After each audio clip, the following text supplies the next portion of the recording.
Hello everyone, welcome to our channel. आज की इस वीडियो में हम क्लास 10 साइंस के first chapter chemical reactions and equations से assertion reason type of question discuss करेंगे। काफ़ी अच्छे तरीके के क्वेश्चंस हैं ये। ठीक, यहाँ पे हमें असर्शन रीजन क्वेश्चन में क्या होता है, 4 ऑप्शन दिए गए होते हैं और हमें बताना होता है कि इनमें से कौन सा एक ऑप्शन करेक्ट है असर्शन और रीज़न के बेसिस पे। तो काफ़ी अच्छे तरीके के ये क्वेश्चन होते हैं, इनकी प्रैक्टिस होनी हमें ज़्यादा ज़रूरी है। ठीक, तो चलिए स्टार्ट करते हैं। पहला क्वेश्चन है हमारा, जिसमें असर्शन दिया गया है कि स्टेनस क्लोराइड है gives grey precipitate with mercury chloride but stannic chloride does not do सो।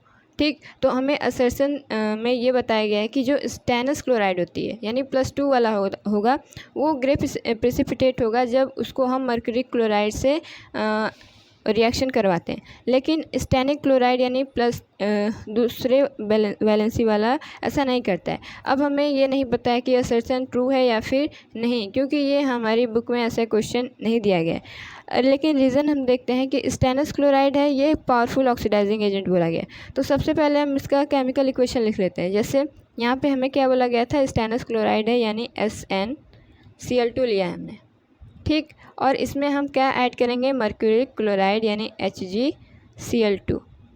तो ये दोनों जब आपस में रिएक्शन करेंगे तो जो प्रोडक्ट मिलेगा वो हो जाएगा हमारा Hg यानी मर्क्यूरी, साथ में यहाँ पे बनता है SnCl4। अब हमें ये देखना है कि इसमें किसका ऑक्सीडेशन हो रहा है और किसका रिडक्शन, और उसी बेसिस पे हम बता पाएंगे कि यहाँ पे कौन ऑक्सीडाइजिंग एजेंट है और कौन रिड्यूसिंग एजेंट है। जैसे यहाँ पे आप देख रहे हैं कि SN2 यहाँ पे +2 में प्रेजेंट है। ये हमने कैसे पता किया, क्योंकि क्लोरीन में यहाँ जो सब्सक्रिप्ट पे प्रेजेंट है वही इसकी क्या हो जाएगी, वैलेंसी, यानी यहाँ पे ये +2 ऑक्सीडेशन स्टेट में प्रेजेंट है।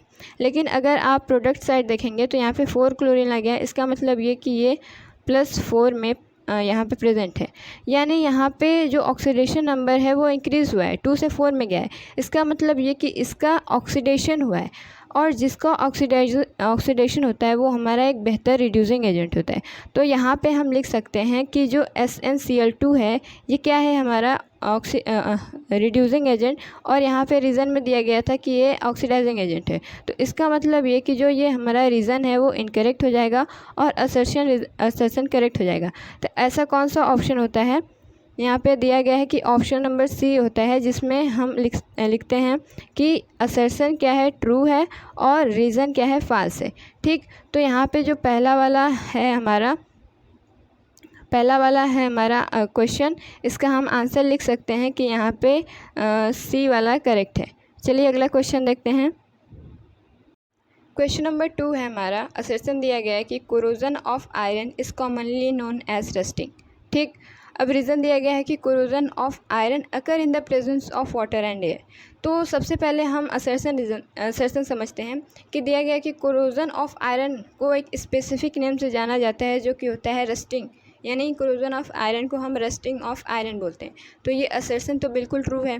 दूसरा रीज़न दिया गया है कि जो कोरोजन होता है वो वाटर और एयर के प्रेजेंस में होता है। तो ये भी बात सही है कि जो कोरोजन होगा उसको जब मॉइस्चर और एयर मिलती हैं तो हमें रस्टिंग ऑफ आयरन देखने को मिलता है। ठीक, अब हमें थर्ड स्टेप जो होगा वो ये चेक करना है कि क्या ये रीज़न करेक्टली एक्सप्लेन कर पा रहा है असर्शन को या नहीं।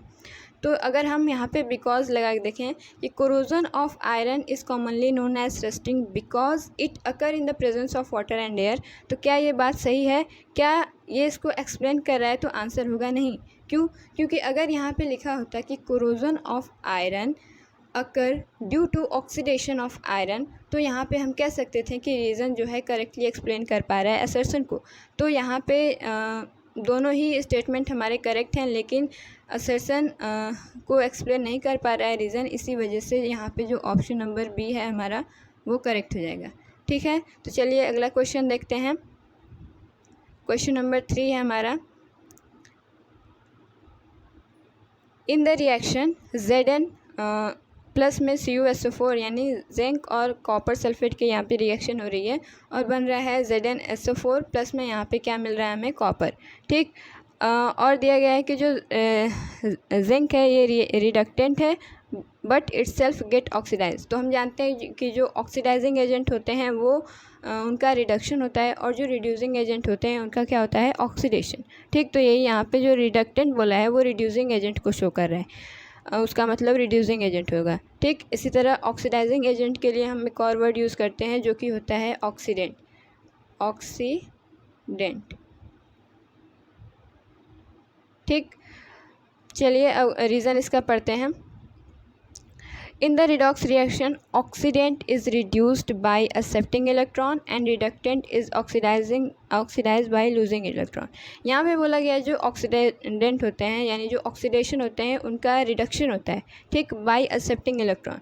तो जो गेन करते हैं इलेक्ट्रॉन को वो उनका रिडक्शन होता है, ये बात सही है।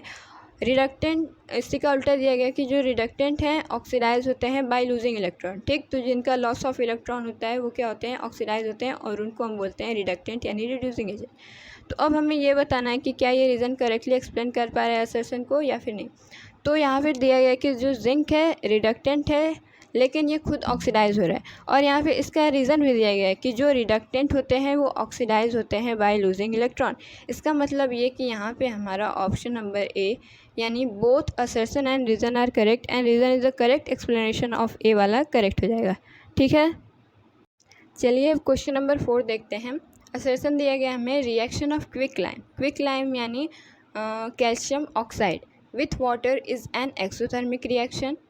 रीज़न दिया गया है कि quick lime react vigorously with water releasing a large amount of heat.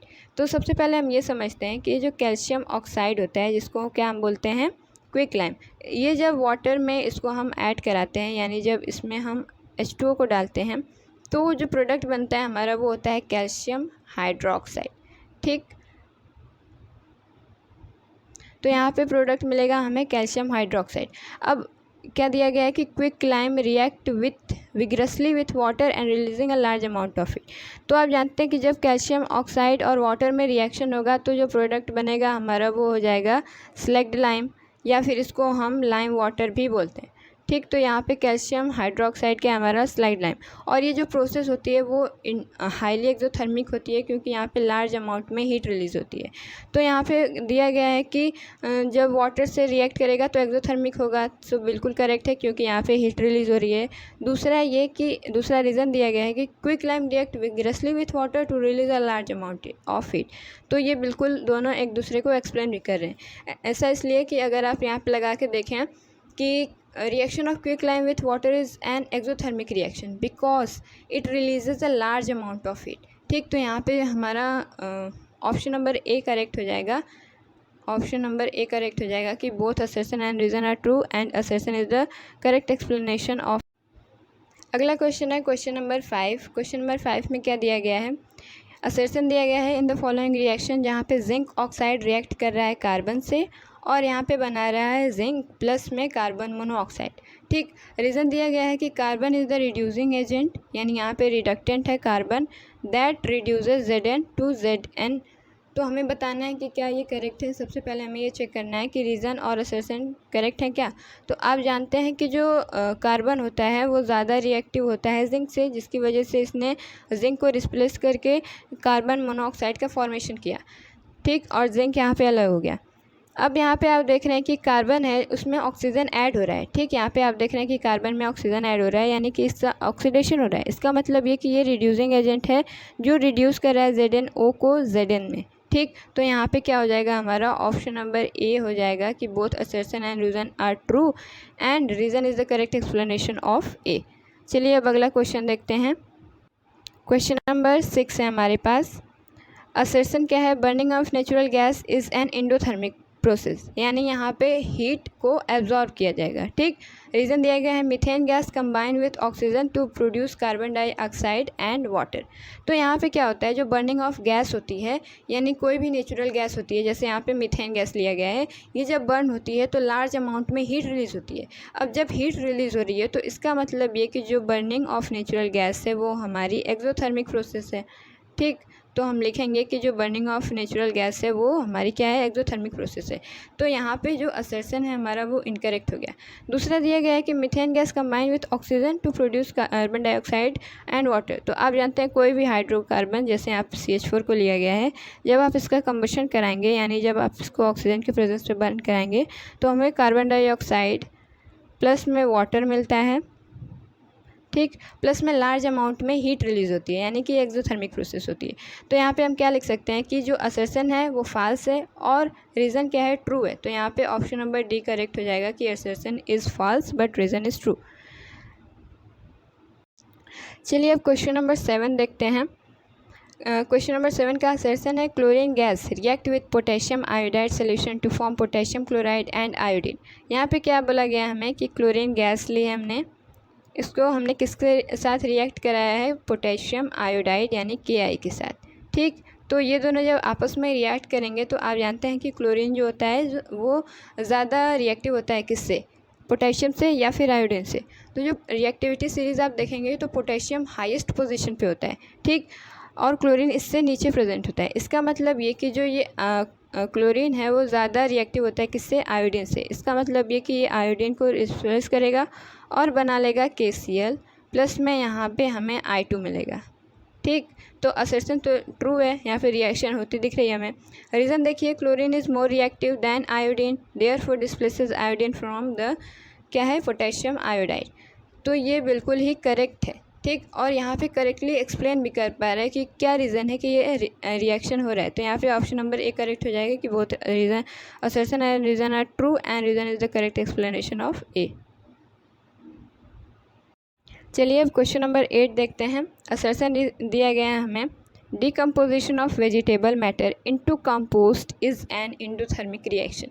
तो आप जानते हैं कि जितने भी सारे एंडोथर्मिक रिएक्शन होती हैं हमारी, वो क्या होता है उसमें जितने भी सारे डिकम्पोजिशन रिएक्शन होते हैं वो एंडोथर्मिक होते हैं। क्यों? क्योंकि किसी भी चीज़ को कराने के लिए हम एनर्जी देते हैं। आपने पढ़ा होगा कि कभी कभी हम इलेक्ट्रिसिटी के फॉर्म में एनर्जी देते हैं, कभी लाइट के फॉर्म में, तो कभी हीट के फॉर्म में। ठीक। तो जो जितने भी सारे डिकम्पोजिशन रिएक्शन हमने पढ़ा है वो क्या होते हैं, एंडोथर्मिक, क्योंकि वहाँ पे एनर्जी एब्जॉर्ब की जाती है या फिर आप कह सकते हैं कि हम एनर्जी को सप्लाई करते हैं। लेकिन वहीं पे NCERT में एक जगह दिया गया है जहाँ पे कॉम्बिनेशन रिएक्शन समझाया गया है उसी पैराग्राफ में, कि जो डिकम्पोजिशन ऑफ वेजिटेबल मटेरियल होते हैं वो ऐसे रिएक्शन होते हैं कि ये एक्सोथर्मिक रहते हैं। ठीक। भले ये डिकम्पोजिशन ही क्यों ना हो, लेकिन ये एक्सोथर्मिक होते हैं, यानी यहाँ पे हीट रिलीज़ होती है। तो यहाँ पे असर्शन क्या हो जाएगा हमारा, फॉल्स हो जाएगा। रीज़न पढ़ते हैं, when a mixture of heat is required in an endothermic reaction. तो ये रीज़न तो बिल्कुल करेक्ट है कि हीट रिक्वायर होता है एंडोथर्मिक रिएक्शन के लिए, लेकिन इसका असर्शन फॉल्स है। तो यहाँ पे क्या हो जाएगा हमारा, assertion is false but reason is true. तो ये हो जाएगा डी वाला। चलिए अब क्वेश्चन नंबर 9 देखते हैं।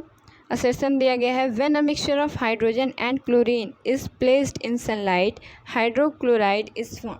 यहाँ पे क्या दिया गया है कि हमने दो गैसेस लिए हैं, हाइड्रोजन और क्लोरीन, और यहाँ पे दिया गया है कि जब हम इन दोनों को क्या करते हैं, सनलाइट के प्रेजेंस में लाते हैं तो हाइड्रोक्लोरिक एसिड फॉर्म होती है। इसका मतलब ये कि हमने लिया है क्या, H2 प्लस में यहाँ पे लिया है Cl2।